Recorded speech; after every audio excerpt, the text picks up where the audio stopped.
یعنی والدین نے اللہ کی خوشنودی کی خاطر بچے دنیا میں منتقل کیے. توجہ چاہوں گا میں، میرا بیان ابھی شروع ہی نہیں ہوا میرے حساب سے.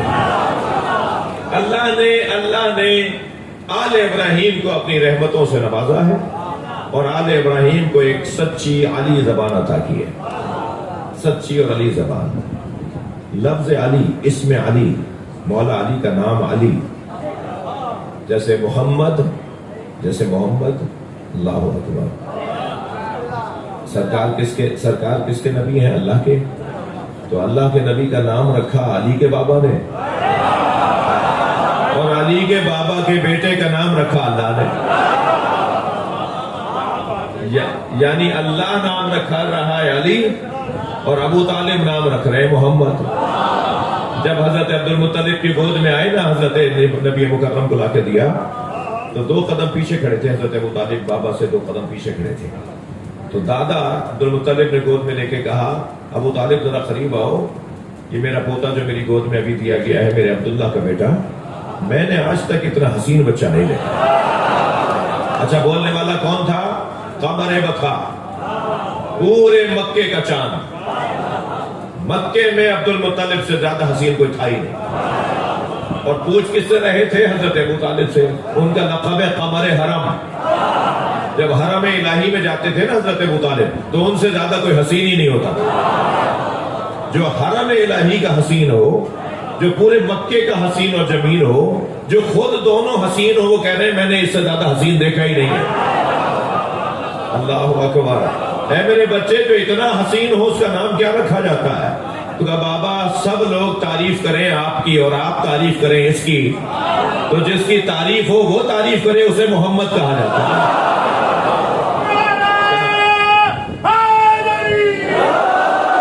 بابا اس بچے کا نام محمد رکھ دیں.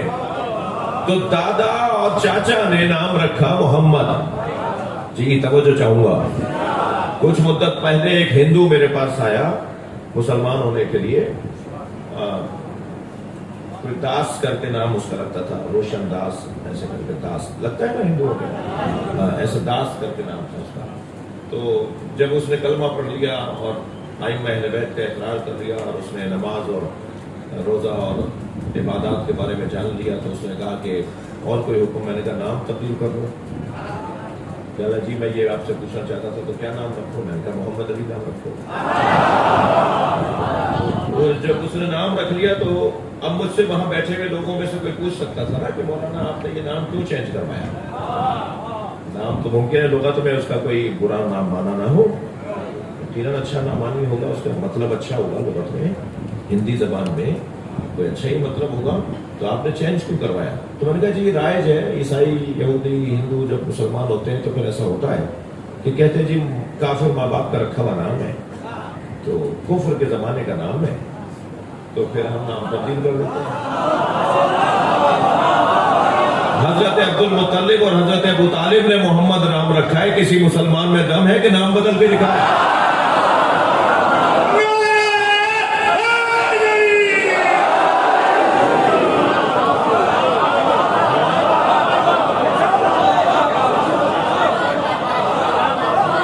بھائی جس کا نام محمد ابو طالب رکھے تم اس کا کلمہ ڈھونڈتے ہو. تھک رہے ہیں آپ میری باتوں سے. اگر آپ سے کوئی کہنا کہ ابو طالب کا کلمہ دکھاؤ، تم ان سے کہنا جب تک ابو طالب نہیں کہیں گے نبی اعلان نبوت نہیں کریں گے. کلمہ ابو طالب کو ڈھونڈتا ہے.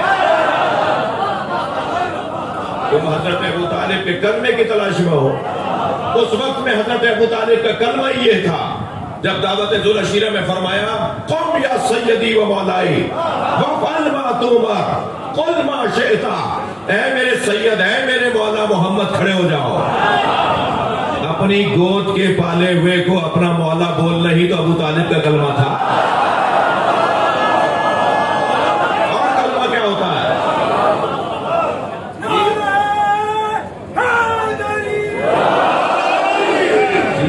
جی توحید کا پہلا اجتماع کہاں ہوا؟ توحید کا پہلا اجتماع خانہ کعبہ میں نہیں ہوا. توحید کا پہلا اجتماع خانہ کعبہ میں نہیں ہوا. کیوں نہیں ہوا؟ وہاں بت رکھے ہوئے تھے. پھر کہاں ہوا ابو طالب کے گھر؟ کیونکہ وہاں بت نہیں رکھے ہوئے تھے. تمہارے سارے بڑوں کے بت تھے، ابو طالب کا کوئی بت بھی نہیں تھا، پھر بھی مسلمان نہیں ہے. میں طالب علم ہوں اور محقق طالب علم ہوں جی، طالب علم ہوں، غیر ذمہ دار نہیں ہوں. مجھے کوئی آ کر بتائے کہ 24 قریش کے قبیلوں میں بنی ہاشم کے بت کا نام کیا تھا؟ ہر قبیلے کا بت تھا، بنی ہاشم کا بت نہیں تھا. میرے مولا علی نے اپنے سینے پہ ہاتھ رکھ کے فخر سے فرمایا میرے آبا و اجداد دین ابراہیم پر اللہ کی عبادت کرتے تھے. میرے آبا و اجداد دین ابراہیم پر.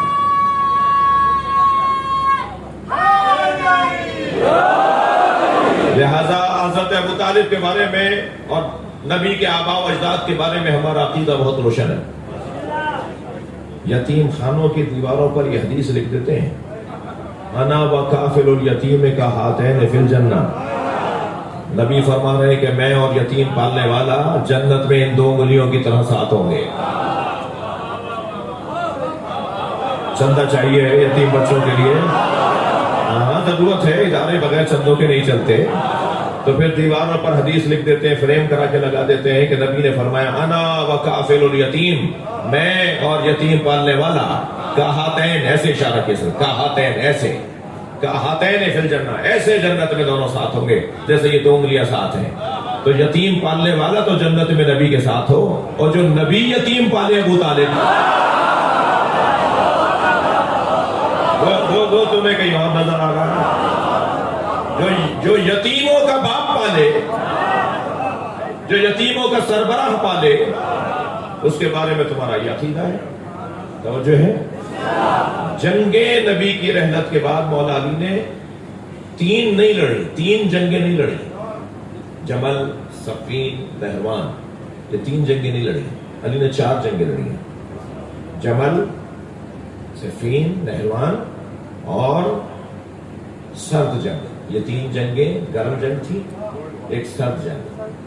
تلوار سے 3 جنگیں لڑی اور آساب سے 1 جنگ لڑی.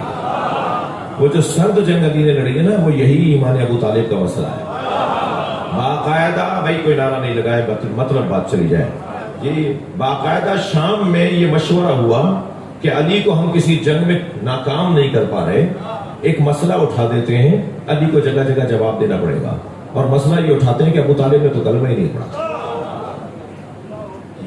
ایک جھوٹی بات. نہ حضرت ابوبکر نے حضرت ابو طالب کے ایمان پر کوئی بات کی ہے، نہ حضرت، میں طالب علم ہوں، آپ سے تحقیق کا دروازہ دے رہا ہوں، نہ حضرت عمر نے نہ حضرت عثمان نے. ان 3 دوروں میں کہیں مولا علی کے بابا ابو طالب کے ایمان کا کوئی ذکر ہی نہیں ہے. یعنی منفی ذکر نہیں ہے، مخالفت میں نہیں ہے، عدم ایمان پر بات نہیں ہے کہ انہوں نے کام ہی نہیں، انہوں نے ایمان کلمہ ہی نہیں پڑھا، یہ بات ہی نہیں ہے. بلکہ اگر ہے تو حضرت ابوبکر کا ایک بہت عجیب اور حسین فرمان ہے. جب ان کے والد کو لے کر آئے اور انہوں نے کلمہ نہیں پڑھا اور نبی نے نصیحت فرمائی تو وہ کچھ کہہ کر گئے، تو فرمایا میرے بابا سے زیادہ تو اچھا کلمہ ابو طالب کا ہے. اگر ملتا ہے تو یہ ملتا ہے. پہلے 3 شخصیات نے کوئی بات نہیں کی ہے ایمان ابو طالب پر. پھر سنی بھائی بھی آئے ہوئے ہیں، پڑھے لکھا مجمع ہے. شام سے یہ سرد جنگ شروع کی گئی مولا علی کے خلاف کہ علی کے بابا کے ایمان پہ تبصرہ کرتے، علی کو جگہ جگہ جواب دینا پڑے گا. اور علی یہی صفائیاں دیتے رہیں گے ان کی تعداد نامے سے. علی یہی صفائیاں دیتے رہیں گے کہ میرے بابا نے نہیں کلمہ پڑھا تھا، نہیں کلمہ پڑھا تھا. مولا علی بھی تو علی ہے. تم اگر کچھ وہ چال چلو گے تو علی کے پاس تو اللہ کی چالیں ہیں. تو وہ یہ سوچ رہے تھے کہ علی جواب دیتے رہیں گے جگہ جگہ کہ نہیں نہیں نہیں، میرے بابا نے تو کلمہ پڑھا تھا، میرے بابا تو با ایمان تھے. مولا علی نے تو بات ہی ایسی کر دی کہ زبانیں ہی بند ہو گئی. اب سنیں مولا علی کی. وہاں سے آوازیں آ رہی ہیں، تھک تو نہیں رہے، وہاں سے آوازیں آ رہی ہیں کہ ابو طالب نے کلمہ نہیں پڑھا. اور مولا علی فرما رہے ہیں یحشر ابو طالب یوم القیامہ بسیماء الانبیاء وذل الملوک. میرے بابا ابو طالب محشر میں جب آئیں گے تو انبیاء کی شکل میں آئیں گے، بادشاہوں کے جلال کے ساتھ آئیں گے.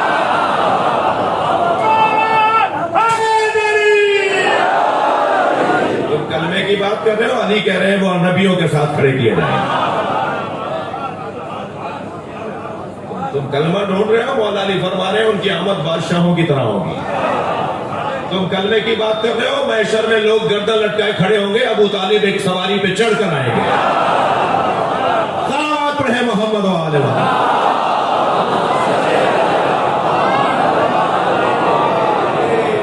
یہ جو میں نے اب تک گفتگو کی ہے، اس سے مولا علی مجھ سے راضی ہے. علی کے بابا کی بات ہو رہی ہے، میں اپنے مضمون سے ہٹ کر نہیں بول رہا. جس نے محمد نام رکھا وہ ابو طالب، اور جس نے علی نام رکھا وہ اللہ. جب لے کر چلے نا خانہ کعبہ سے، تو لوگوں نے پوچھا بچے کا نام کیا رکھا ہے؟ تو حضرت ابو طالب نے 2 مصرے شعر کے ایک کاغذ پر لکھ کر آسمان کی طرف پھینک دیا. وہ کاغذ واپس نہیں آیا، بلکہ آسمان سے ایک پتھر واپس آیا، ایک تختی واپس آئی جس پہ لکھا ہوا تھا کہ تم نے مجھ سے پوچھا ہے اس بچے کا نام کیا ہے، تو میں تمہیں بتا رہا ہوں اس کا نام علی رکھو.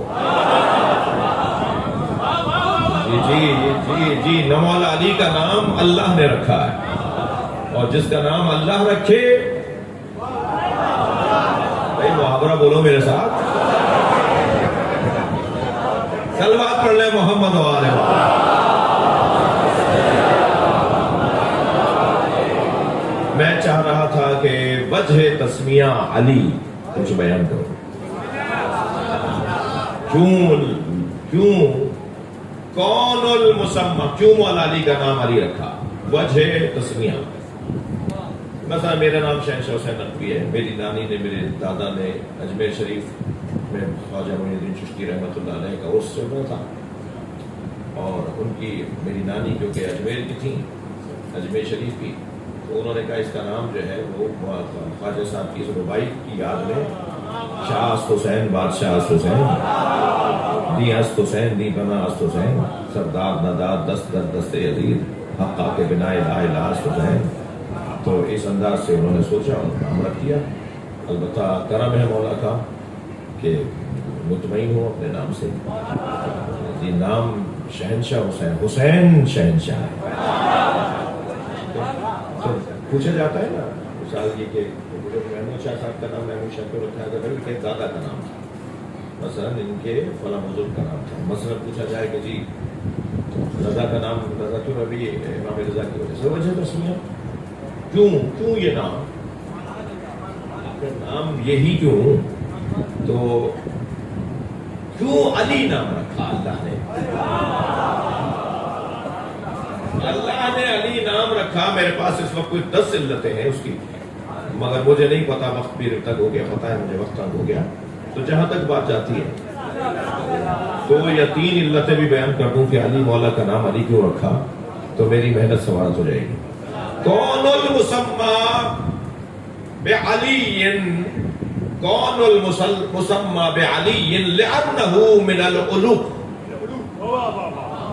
علی کا نام علی اس لیے رکھا گیا کہ علی علو سے ہے، بلندی سے علی ہے. ابھی میں شروع کر رہا ہوں، ابھی میں نے وجہ تسمیہ بتایا نہیں ہے، ابھی آپ کو میں دیکھ رہا ہوں کہ آپ کیا چاہ رہے ہیں مجھ سے. کون المسمى بعلی لأنه من العلو، بلندی کے معنی میں ہے علی. تو یہ اللہ نے جب علی کا نام علی رکھا تو بلندی سے جتنی بھی مطلب نکلیں گے وہ سب علی میں، جتنے بھی مطلب علی سے نکلیں گے، جتنے بھی مطلب علو سے نکلیں گے بلندی سے، وہ سب علی میں. سب سے پہلا بتاؤں لأنه، اب پہلی علت وجہ تسمیہ، لأنه مرتبته عال عن جمیع الخلق بعد النبی. تھوڑی گردن ہلائیے بھائی، انتہائی میرے دانش میں علمی گفتگو ہے جو میں کرنے جا رہا ہوں. سب سے پہلی علت مولا علی کا نام علی کیوں رکھا؟ مولا علی کے نام پہ ہی مجمع جمع ہے بھائی. ہم سارے سنی شیعہ علی کے مرید بیٹھے ہوئے ہیں، ہم سارے مولا علی کے چاہنے والے بیٹھے ہوئے ہیں. مجھے پتا ہے میرے سنی بھائی تشریف فرمائے، میں خود بھی سنی ہوں. جھگڑا ختم ہونے والا ہے. اب بس 2 ہی نام رہ جائیں گے، یزیدی اور حسینی.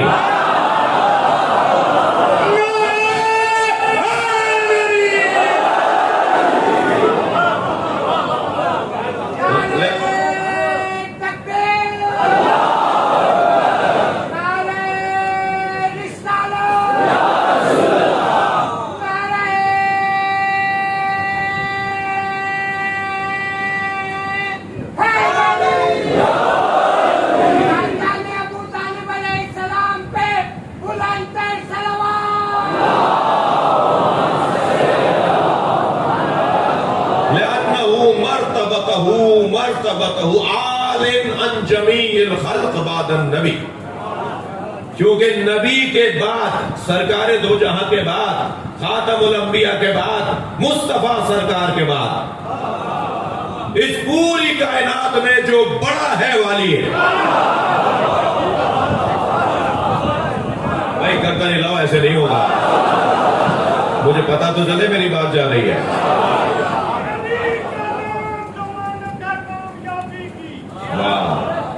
علی کا نام ضمانت کامیابی کی، علی کے عشق میں جنت ضرور ملتی ہے، علی کے بھوک میں کچھ اور ملے یا نہ ملے مگر یہ طے ہے کہ لعنت ضرور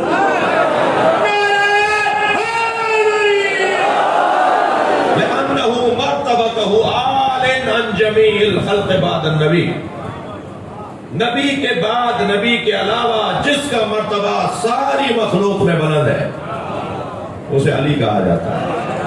اب دو دلیلیں، یہ تو ہوا وجہ تسمیہ، بات دلیل سے ہونی چاہیے نا۔ یہ کیا ہوا مولانا نا، آپ نے اونچی آواز میں چیخ چلا کے بات کر دیا، مان رہے تھے؟ یہ بچہ، یہ میرا جو پہلی دفعہ مجلس میں آیا ہے، یہ میرا عزیز، جو میرا بھائی، میرا بچہ، یہ سنی، یہ شیعہ، یہ ہندو، یہ مثال عیسائی، یہ کوئی بھی جو مثال سننے آیا، سمجھنے آیا، وہ کہنے یہ کیا بات ہوئی؟ اونچی آواز میں بولا، ایک نعرہ لگوا دیا، دلیل دیجیے گا۔ دلیل یہ ہے، توجہ چاہوں گا، جسے اللہ نے علی قرار دیا ہو، بلند قرار دیا ہو، اونچا قرار دیا ہو، دلیل دینے جا رہا ہوں۔ یا ابلیس ما منعک ان تسجد لما خلقت بیدی استکبرت ام کنت من العالین، اے ابلیس اسے سجدہ کرنے سے تجھے کس نے روکا تھا جسے میں نے اپنے دونوں ہاتھوں سے بنایا تھا؟ متکبر ہو گیا تھا یا عالین میں سے تھا؟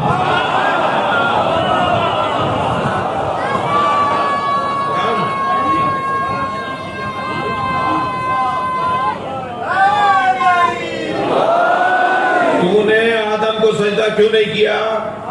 کیا متکبر ہو گیا تھا یا عالین میں سے تھا؟ عالین علی کی جمع ہے۔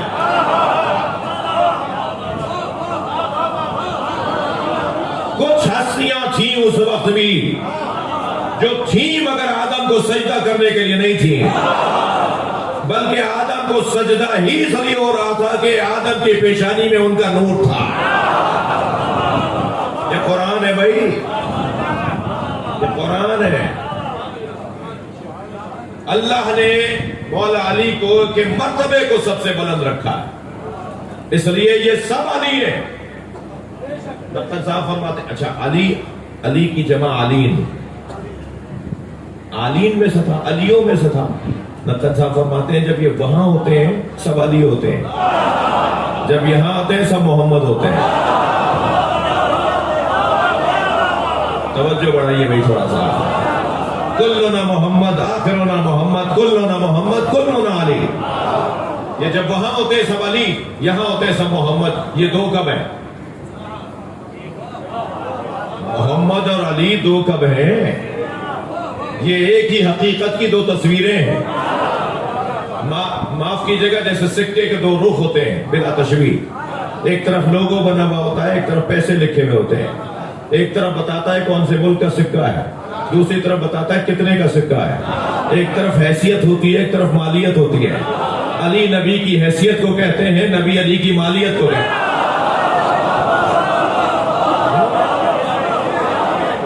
یہ دو کب ہیں؟ یہ حقیقت میں دونوں ایک ہیں، یہ دو نہیں ہیں۔ لہذا وہاں ہے تو سب علی، یہاں ہے تو سب محمد، اور نبی بھی یہی چاہتے ہیں کہ مجھے اور میرے علی کو ایسے دیکھو، مجھے میرے علی کے ساتھ ایسے دیکھو۔ انا و علی ابوا ہذہ الامہ، میں اور علی اس امت کے دو باپ ہیں۔ سنی شیعہ نے یہ حدیث لکھی ہے، انا و علی ابوا ہذہ الامہ، میں اور علی اس امت کے دو باپ ہیں۔ دو باپ کی نسبت تو مانوس نہیں ہے، ہم مانوس نہیں ہیں دو باپوں سے۔ یہ کیا فرمایا سرکار نے؟ سرکار نے فرمایا، کیا فرمایا؟ 4-5 علتیں ہیں اس قول کو سمجھنے کی۔ وقت تنگ ہونے کے خوف سے میں ان سب کو چھوڑ کر ایک علت بتاتا ہوں۔ ابھی کچھ دن کے بعد کسی شادی میں آپ شرکت کریں گے، توجہ، نبی نے فرمایا میں اور علی اس امت کے دو باپ ہیں. ابھی کچھ دن بعد آپ کسی شادی میں شرکت کریں گے, مولانا قبلہ نکاح پڑھائیں گے. نکاح پڑھائیں گے, دلہن سے پوچھ کر آئیں گے. سیدھا شروع کرنے سے پہلے دلہن کے والد کو پوچھیں گے کہاں ہیں. اگر وہ ریسیپشن پر ہیں, استقبالیہ پر ہیں, مہمانوں کو ڈھونڈ رہے ہیں, مہمانوں سے مل رہے ہیں, تو کہیں گے لا کے بٹھائیے اسٹیج پہ, اور پھر باپ سے کہیں گے آپ کی اجازت ہے کہ میں نکاح پڑھا دوں. اگر باپ کہے نہیں میری اجازت نہیں ہے تو محتاط علماء نکاح نہیں پڑھاتے. جی اگر کوئی بڑھ کے کہہ دے مولانا کوئی بات نہیں, ابا اجازت نہیں دے رہے تو اماں سے پوچھ لیتے ہیں, تو مولانا کا جواب آئے گا کہ اماں کے پیروں کے نیچے جنت ہے مگر اماں کے پاس ولایت نہیں ہے.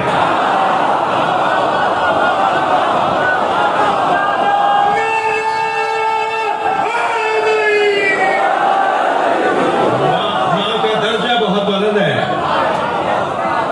ماں کا درجہ بہت بلند ہے مگر ماں کے پاس ولایت نہیں ہے.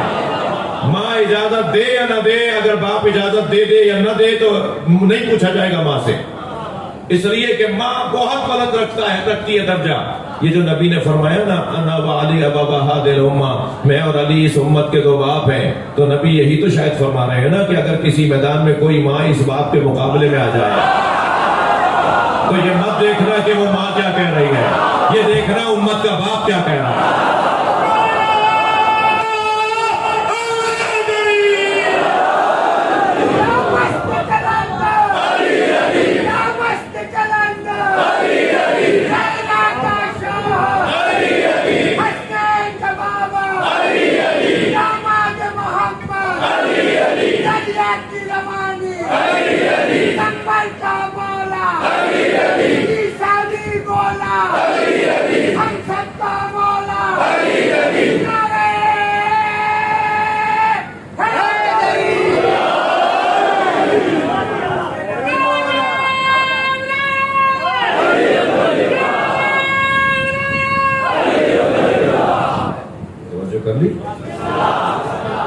لأنه مرتبته عالٍ عن جميع الخلق بعد النبی, اس کائنات میں نبی کے بعد اگر کوئی بلند مرتبہ ہے تو علی. دوسرا وجہ تسمیہ بتا رہا ہوں, تھکے نہیں تو. دوسرا وجہ تسمیہ کیا ہے؟ لأنه دارہ عالٍ فی الدنیا والجنہ. علی کو علی اس لیے کہا گیا کہ علی کا گھر دنیا میں بھی اور جنت میں بھی سب سے بڑا گھر ہے. نہیں میری بات نہیں جا رہی آپ سے. اس دنیا میں بھی علی کا گھر سب سے بڑا اور جنت میں بھی علی کا گھر سب سے بڑا. تھکے تو نہیں ہے نا؟ سورہ مبارکہ سجدہ دلیل دے رہا ہوں. اب یہ تو ہوا نظریہ, اس نظریے پہ دلیل کیا ہے؟ دلیل دے رہا ہوں. سورہ مبارکہ سجدہ آیت نمبر 35 ارشاد ہو رہا ہے, توجہ. فی بیوت اذن اللہ ان ترفع ویذکر فیہا اسمہ ویسبح لہ فیہا بالغدو والآصال. حکم الہی یہ ہے کہ ان گھروں کی تعظیم کرو. نہیں تھوڑا گردن ہلائیں. حکم الہی یہ ہے کہ ان گھروں کی تعظیم کرو جن گھروں میں صبح شام اللہ کا ذکر ہوتا ہے. صحابہ کرام تشریف فرما ہے, یا رسول اللہ وہ کون سا گھر ہے, وہ کون سے گھر ہیں؟ مسجد نہیں کہا ہے اللہ نے. مسجد کی قرآن میں 10 آیتیں علیحدہ سے ہیں. مسجد کی تعظیم کے اوپر قرآن میں اور آیتیں موجود ہیں. یہاں لفظ بیوت کہا ہے. ان گھروں کی تعظیم کرو جن گھروں میں صبح شام اللہ کی تسبیح ہوتی ہے. صحابہ کرام نے پوچھا یا رسول اللہ وہ گھر کس کے ہیں؟ فرمایا بیوت الانبیاء, وہ انبیاء کے گھر ہیں. صلوات پڑھیں گے محمد و آل محمد.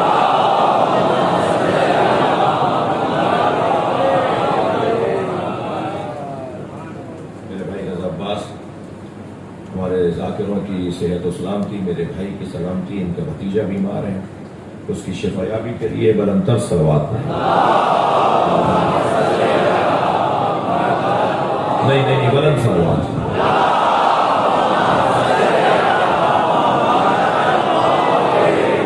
فی بیوت اذن اللہ ان ترفع ویذکر فیہا اسمہ, ان گھروں کی تعظیم کرو جن گھروں میں صبح شام اللہ کی تصویر اور اس کا ذکر ہوتا ہے۔ یا رسول اللہ وہ گھر کون سے ہیں جن کی تعظیم کریں؟ فرمایا بیوت الانبیاء، وہ انبیاء کے گھر ہیں جن میں صبح شام اللہ کا ذکر ہوتا ہے۔ سوال جواب پورا ہے؟ لائیے نبی سے سوال ہوا، نبی نے جواب دے دیا، بات پوری ہو گئی۔ حضرت ابوبکر نے برابر سے سوال کیا بیٹھے ہوئے سرکار کے ساتھ، حاضل مکان میں نہا، یہ علی و بطول کا گھر ان میں سے ہے؟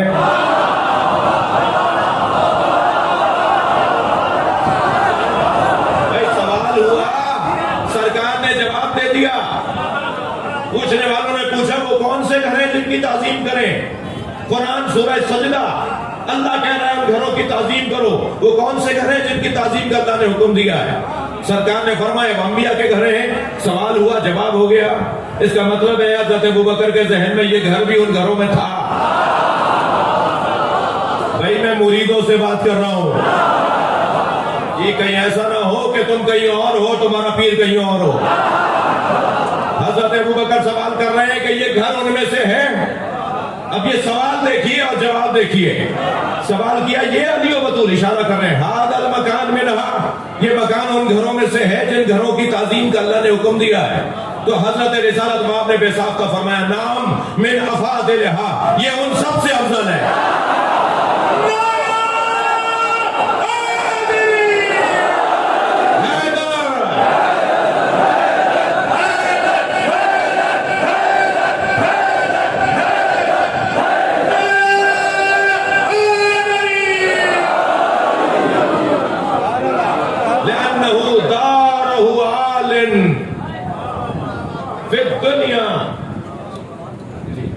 دنیا و فی الجنہ، اس لیے کہ علی کا گھر دنیا میں بھی بڑا گھر ہے، بلند گھر ہے، اور جنت میں بھی بڑا گھر ہے۔ جنت میں بڑا گھر کیسے بتاؤں؟ تھوڑا گھر نہیں لاؤ بھائی، آخر والے دوست میں میرے ساتھ ہیں ماشاءاللہ۔ ہاں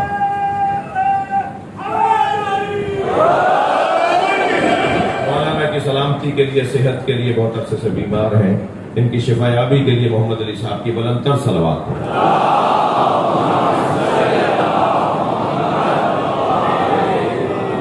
تو مجھے میرے ساتھ ہے، بات آگے بڑھے۔ جنت میں علی کا گھر کیسے بڑا ہے؟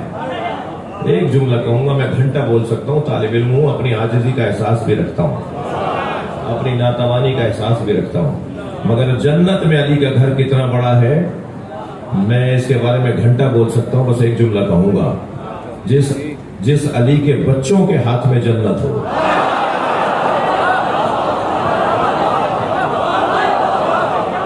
بھائی آپ کسی کو بھی بڑا مانے، آپ کو مبارک ہو۔ آپ پنجتن کے علاوہ، ائمہ اہل بیت کے علاوہ کسی کو بھی بڑا مانے، آپ کو مبارک ہو، مگر ہمیں اطمینان یہ ہے کہ یہ واحد گھرانہ ہے جو جنت کی ضمانت لیتا ہے۔ کسی کے ہاتھ میں جنت نہیں ہے سوائے ان کے۔ کوئی ایک قول دکھا دیجئے، کسی شخصیت نے کہا ہو میں جنت دلواؤں گا، ہو کہے گا مجھے لے چلو کوئی جنت دے گا، مجھے تو خود جنت چاہیے بھائی۔ بہت محنتیں ہوئی ہیں مبشرہ اور نذارے کی۔ صلوات پڑھیں ذرا محمد، اس سے بلند صلوات علیہ کر رہے ہیں۔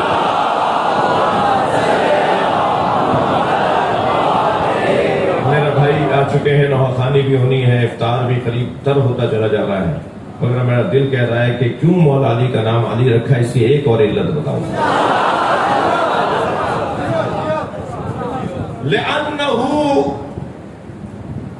لأنه غالب على ظہر عدوہ،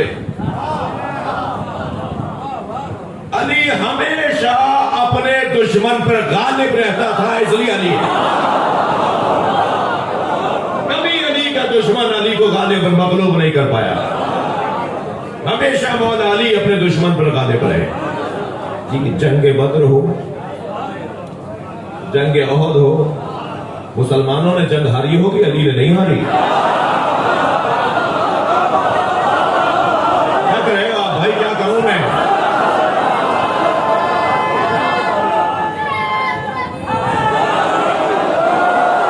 جنگ بدر ہو، جنگ خندق ہو، جنگ خیبر ہو، جنگ حنین ہو، کوئی ایک جنگ بتائیے جس جنگ میں مولا علی نہیں تھے؟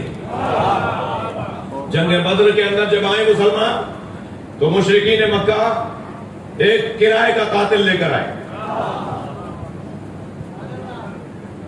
لوگ کہیں گے بھائی یہ کہاں سے لے آیا؟ یہ تو آج کی اصطلاح ہے بھائی، اصطلاح آج کی ہے، مزاج پرانا ہے، مزاج پرانا ہے.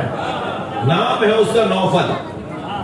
نوفل جی، اس کو کوئی تعلق نہیں ہے کہ میں کسے مارنے جا رہا ہوں، اسے تعلق ہے پیسے کتنے ملیں گے. یہی آج بھی ہو رہا ہے. اسے لے آئے میدان بدر کے اندر، اسے نہیں پتا سامنے حمزہ ہے، سامنے علی ہے. اسے بس اتنا بتایا گیا ہے کہ چلو لڑنے کے لیے اتنے پیسے ملیں گے، جتنے مارو گے اتنے پیسے ملیں گے. جی اوور ٹائم بھی لگایا ہوا ہے. اسٹیل مل والے تو یہ جملہ اچھا سنیں گے نا. تو وہ اسے نہیں پتا، اسے مگر اتنا بڑا بہادر ہے، اتنا بڑا پہلوان ہے کہ اونٹ کا بچہ تو ایک ہاتھ سے اٹھا لیتا ہے، دونوں ہاتھوں سے تلوار چلاتا ہے، 4 سمتوں میں اپنے مخالف سے جنگ کرتا ہے. اس طرح کا جنگجو. جیسے ہی پتا چلا کہ نوفل بھی آیا ہوا ہے تو سرکار نے توجہ، نبی مکرم نے اپنے دونوں ہاتھوں کو اٹھا کے مناجات پڑھی، جن میں ایک جملہ یہ ہے اللہم اکفنی نوفلا، یا اللہ مجھے اور میری امت کو نوفل سے محفوظ رکھ. اتنا شدید، اتنا بڑا پہلوان، مجھے اس کے شر سے مجھے اور میری امت کو محفوظ فرما. ابھی سرکار نے دعا فرمائی، جنگ شروع ہو گئی. جنگ گھمسان کی شروع ہوئی. ایک بہو ہے کہ عالم خان ایک ٹیلے پہ کھڑے ہو کے سرکار جنگ کے منظر کو دیکھ رہے تھے. تو جنگ کے منظر کے درمیان حضرت ایسے تلاش کر رہے تھے کہ ایسے دیکھ رہے تھے جیسے کسی کو تلاش کر رہے ہیں. تو دور سے مولا علی نے آواز دے کر دیا، یا رسول اللہ آپ کسی کو دیکھ رہے ہیں؟ فرمایا من لے علم بے نوفلا، کوئی بتا سکتا ہے کہ نوفل کہاں لڑ رہا ہے؟ میرے مولا نے وہی سے آواز دے کر کہا، یا رسول اللہ جب آپ نے دعا کی تھی میں نے اسی وقت مار دیا تھا.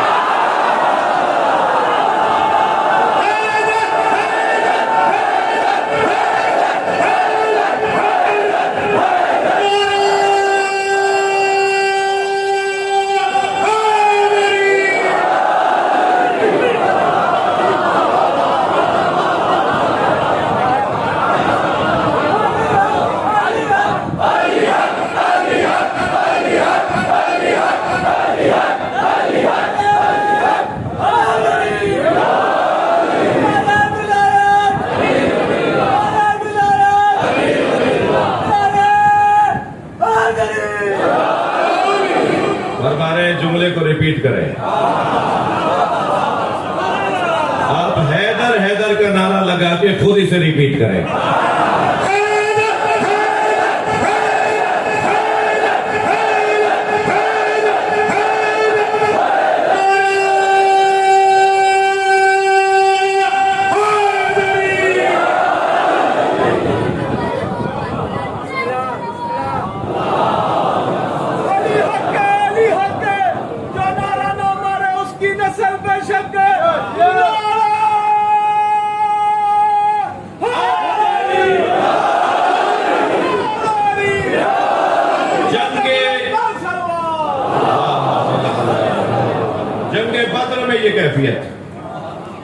جنگ احد میں کیا ہوا؟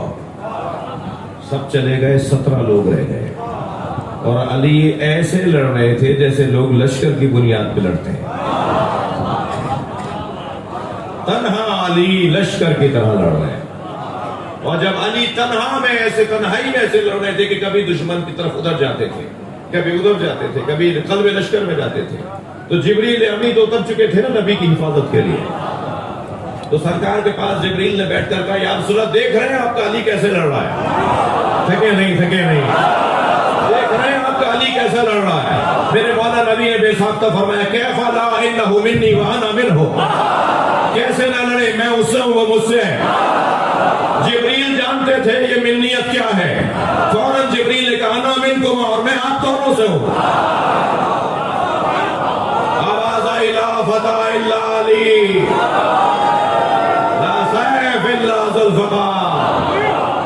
اب قیامت تک تک اگر کوئی تلوار ہے تو علی کی ہے، قیامت تک اگر جوانیاں ہیں تو بے تصدق علی ہے۔ جوان وہی ہے جو علی کے ساتھ جڑا ہوا ہے۔ میں نے تو یہاں 105 سال کا جوان بھی دیکھا ہے، عمر 105 سال کی ہے مگر علی کی ولایت سے جوان ہے۔ یہ واحد ذکر ہے جو شفا دیتا ہے، اس کے اندر ایک خاص تاثیر ہے۔ میں نے 4-5 اور علتیں چھوڑ دیں۔ جو فضائل میں علی ہے وہ مصائب میں بھی علی۔ السلام علیکہ یا اول مظلوم ظلم، سلام ہو سب سے بڑے مظلوم پر۔ سب سے بڑا مظلوم امام حسین کو کہا جائے نا، لیکن امام حسین کو سب سے بڑا مظلوم نہیں کہا ہے۔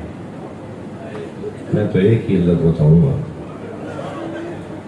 امام حسین کو زیارت میں، زیارت نامے میں ائمہ نے، امام نے، معصوم کو سب سے بڑا مظلوم نہیں کہا، مولا علی کو سب سے بڑا مظلوم کہا۔ اس لیے کہ حسین مولا کربلا کے میدان میں جب زخموں سے چور گھوڑے سے زمین پر آئے تو جب قاتلوں کا حلقہ تنگ پڑنے لگا، کسی کے ہاتھ میں خنجر تھا، کسی کے ہاتھ میں تیر، بھالا، برچھی تھی، تلوار تھی، قاتل آہستہ آہستہ امام کے بدن کے قریب آنے لگے تو ایک سپاہی نے، یزیدی لشکر کے سپاہی نے کہا اتنا رک جاؤ کہ حسین کی روح پرواز کر جائے، جب حسین کے بدن سے روح نکل جائے تو پھر تم سر کاٹ لینا۔ تو ایک قاتل نے مڑ کر دیکھا اور اسی سے پوچھا کہ کیسے طے کریں ابھی حسین زندہ ہے؟ اس لیے کہ امام حسین کے بدن میں تحرک نہیں تھا، امام کا بدن متحرک نہیں تھا، ساکت امام لیٹے ہوئے تھے، سجدے کی کیفیت میں تھے۔ ظالموں کو پتہ نہیں چل رہا تھا کہ روح بدن میں ہے یا نہیں۔ کہنے لگا کیسے طے کریں حسین زندہ ہے؟ تو ایک اور ظالم کی آواز آئی، سپاہی کی آواز آئی، میں ایک جملہ کہوں گا حسین زندہ ہوئے تو اٹھ کے بیٹھ جائے گا۔ میں اس ظالم سے کہوں گا کیا تکلیف دینا چاہتا ہے؟ مگر جب سب نے کہا بولو کیا بول رہے ہو، کیسے طے کریں حسین زندہ ہے؟ تو کہنے لگا حسین زمین کربلا پر ہے اور سپاہیوں نے زینب پر حملہ کر دیا۔ بس یہ جملہ سننا تھا، امام نے کوہنیوں پہ زور دیا۔ امام حسین نے خود کو بلند کر کے ہاتھ بلند کیا، اشارہ کیا پہلے میرا گلا کاٹو، پھر میری بہنوں کی طرف جانا۔ امام حسین کے سامنے کسی نے جناب زینب کو دیکھا نہیں تھا، کسی نے تعزیہ نہیں مارا تھا، لیکن سلام ہو اول مظلوم علی پر، علی کے سامنے زہرا پہ دروازہ گر رہا۔ اجر و کمال اللہ، اجر و کمال اللہ، حق ہے ایسے رونے کا۔ اللہ آپ کو کسی غم میں نہ رلائے، سوائے غم اہل بیت میں رونے رلانے والوں میں قرار دے۔ اول مظلوم علی، اجر و کمال اللہ، اجر و کمال اللہ، اجر و کمال اللہ۔ اللہ کسی غم میں نہ رلائے۔ میرے بزرگ روتے ہوئے کہہ رہے ہیں کہ کسی نے نہیں بتایا تھا کہ قرآن میں آیت نازل ہوئی ہے اس گھر کی تعظیم کرو۔ عجیب داستان تو یہ ہے کہ کس کو کون بتاتا، جو وہاں موجود تھے ان سے زیادہ تو کوئی جانتا نہیں تھا۔ اجر و کمال اللہ، اجر و کمال اللہ۔ آپ کی آنکھوں میں آنسو ہیں۔ ہاں، ماہ رمضان 40 ہجری جب آیا، علی پورے رمضان میں بتاتے رہے کہ یہ میری زندگی کا آخری رمضان ہے۔ بازار سے گزر رہے ہیں، ایک چاہنے والا ہے پنساری کی دکان سے کچھ خرید کے لا رہا ہے۔ فرمایا کیا خریدا ہے؟ کہنے لگا مولا میں نے داڑھی کو رنگ کرنے کے لیے خضاب خریدا ہے، میری داڑھی سفید ہو گئی ہے۔ تو جب اس نے کہا نا میں داڑھی کو خضاب کروں گا، تو امام نے اپنی داڑھی پر ہاتھ پھیرتے ہوئے فرمایا کچھ لوگ تو وہ ہیں جو داڑھی کے لیے خضاب خرید رہے ہیں اور کسی کی داڑھی اس کے سر کے خون سے رنگین ہو جائے۔ ایسے ہی 15 رمضان کو خطاب کر رہے تھے، خطبہ دے رہے تھے، خطبہ دیتے مجمع میں امام حسن کی طرف دیکھا، فرمایا بیٹا حسن آج کون سا روزہ ہے؟ فرمایا بابا 15 روزہ ہے، 15واں روزہ ہے۔ پھر ایک مرتبہ چہرہ بدل کے دوسری طرف دیکھا تو امام حسین کو دیکھ کے فرمایا بیٹا عید میں کتنے دن رہ گئے؟ اجرکم اللہ، اجرکم اللہ۔ فرمایا بابا 15 دن باقی رہ گئے۔ تو پھر ایک ٹھنڈی سی سانس لے کے فرمایا ہاں، جو 21 رمضان کے بعد زندہ رہے گا وہ عید کرے گا۔ اجرکم اللہ۔ میرے مولا سارے مہینے یہ آگاہ کرتے رہے کہ میں جا رہا ہوں، میں دنیا سے جا رہا ہوں۔ روزانہ کسی نہ کسی رشتہ دار کے گھر میں افطار کرتے ہیں۔ اس سال علی کا انداز کچھ اور ہے، رشتہ داروں کے گھر میں افطار کر رہے ہیں، عزیزوں کے گھر میں افطار کر رہے ہیں۔ فرمایا بیٹا حسن، یہ 18واں روزہ جو علی کی زندگی کا آخری روزہ ہے، یہ 18واں روزہ میں اپنی بیٹی ام کلثوم کے گھر کھولوں گا۔ اب بھائی نے جب بہن کو بتایا نا کہ بابا تمہارے گھر افطار کرنے آئیں گے، بیٹیوں والے لوگ بیٹھے ہوئے ہیں، بیٹیوں کو باپ سے کتنی محبت ہوتی ہے، باپ بھی بیٹیوں سے کتنا پیار کرتے ہیں، اس کا اندازہ اولاد والے کر سکتے ہیں۔ میں نے کربلا کے میدان میں بیٹی اور باپ کا پیار دیکھا ہے، تھکے نہیں، جنہیں رونا آ رہا ہے، جن کے مذہب میں رونا جائز ہے، وہ اپنی آوازوں کو آزاد کریں گے۔ میں نے کربلا میں باپ بیٹی کا پیار دیکھا ہے۔ ذوالجناح جب خبر شہادت لے کر آیا نا تو ڈھونڈ رہا تھا سکینہ کہاں ہے، اسی خیمے پہ جا کے کھڑا ہوا جس خیمے میں بی بی سکینہ تھی، اپنے پیر زمین پہ ایسے مارنے لگا جیسے ماتم کر رہا ہو۔ بی بی نے بابا کے گھوڑے کی آہٹ سنی تو باہر آئی، بیٹی کا باپ سے پیار دکھاؤں کیسا ہے؟ آگے بڑھ کے گھوڑے کی گردن پہ ہاتھ رکھتے فرمایا یا جوادو ابھی حل سخیا ابھی ہم قتل افشانہ، مجھے اتنا بتا دے پانی پلا کر مارا؟ میرا بابا پیاسا بہت تھا۔ اجرکم اللہ، اجرکم اللہ۔ مجھے مسائل پورے پڑھنے دینا میرے بھائی، بس 2 جملے اور پڑھ رہا ہوں، مسائل پورے کہاں پڑھے جا سکتے ہیں۔ فرمایا بیٹا ام کلثوم تم نے اپنے بابا کو بھلا دیا، ساری رات بی بی کے گھر میں رہے، مصلے سے اٹھ کے صحن میں آتے ہیں، آسمان کو دیکھ کے ستارہ کو ڈھونڈتے ہیں، ایک ستارہ نظر آتا ہے تو فرماتے ہیں ہاذہ اللیلۃ التی قد وعدت، یہ وہی رات ہے جس کا مجھ سے وعدہ کیا گیا۔ بی بی نے فرمایا بابا کون سی رات ہے؟ فرمایا انا للہ